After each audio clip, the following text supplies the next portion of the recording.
今回は皆さんがね、なんかこの頃ついてないなとか面白くないなとか自分が運が悪いなとか思ってる時に忘れてるものがあるっていう話をしたいと思います。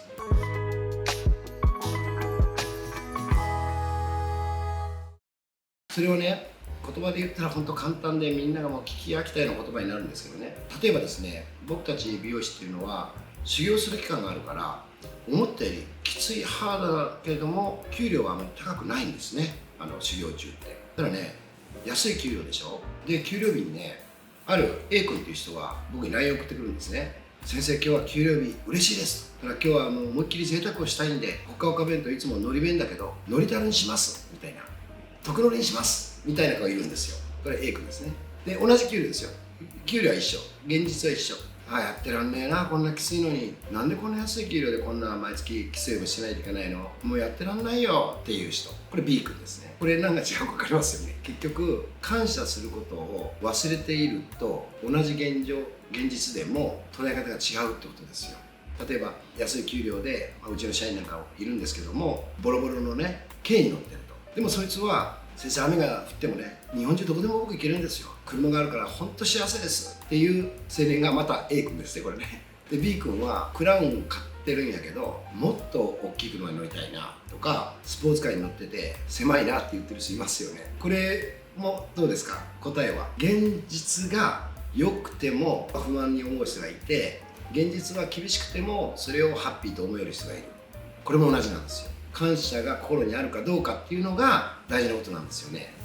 そうでしょ。安い給料でも給料日嬉しいなって思う人もいれば、高級車に乗ってももっといい車に乗りたいっていう人もいるじゃないですか。だから自分が調子が悪いとかうまくいかないとか不運という人はこの感謝を忘れているからなんですよね。これね、もっというところなんですよ。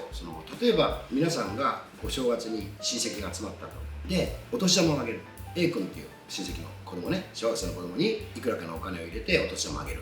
そしたらその A 君は「ありがとうおいちゃん、これでね好きなおもちゃが買えるんですよ、ありがとうございます」って言われたらさ、どうですか？もっと入れてあげればよかったなとか、来年はもっとこの人にあげたいなと思いますよね。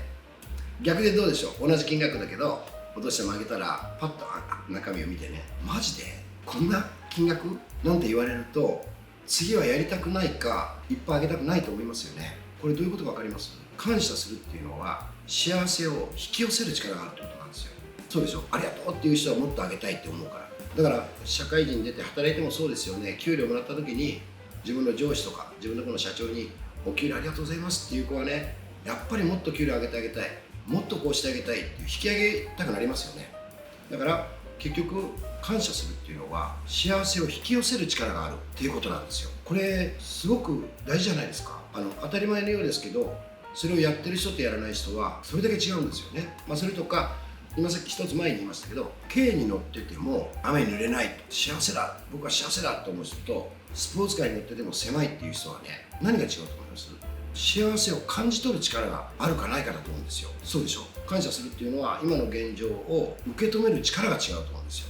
幸せは現実が問題ではなくて、それをどう受け止めるかが大事でしょう。だから感謝するっていうことは幸せを引き寄せる力もあるし、幸せを体感する、幸せと感じる力にもなるってことですよね。でね、もう一つ大事なことはね、ものすごいありがとう感謝してるっていうことをされた時に感謝するのは当たり前じゃないですか。でも些細なことでもありがとうって言われるようにならないといけないと思うんですよ。それはこれも僕本で読んだんですけどね、お釈迦さんがある時砂漠をずっと歩いてたと。そしたら暑い日照りでね、もうすごいきつくてもう疲れて、そしたら痩せた細い木があったそうなんですね。一本のまっすぐ伸びる木があって、そこにちょっと何かかって休憩しようと思ってこう座ったって言うんですよ。そしたらその細い木やけど影ができるじゃないですか。影が、その影が自分の体にこう通ったりとか影ができたらしいんですね。その時にね、あまりにも暑かったから影が涼しくて気持ちよかったって言うんですよ、木の影が。でね、あまりにも感謝したからおかげさまって呼んだらしいんですよ。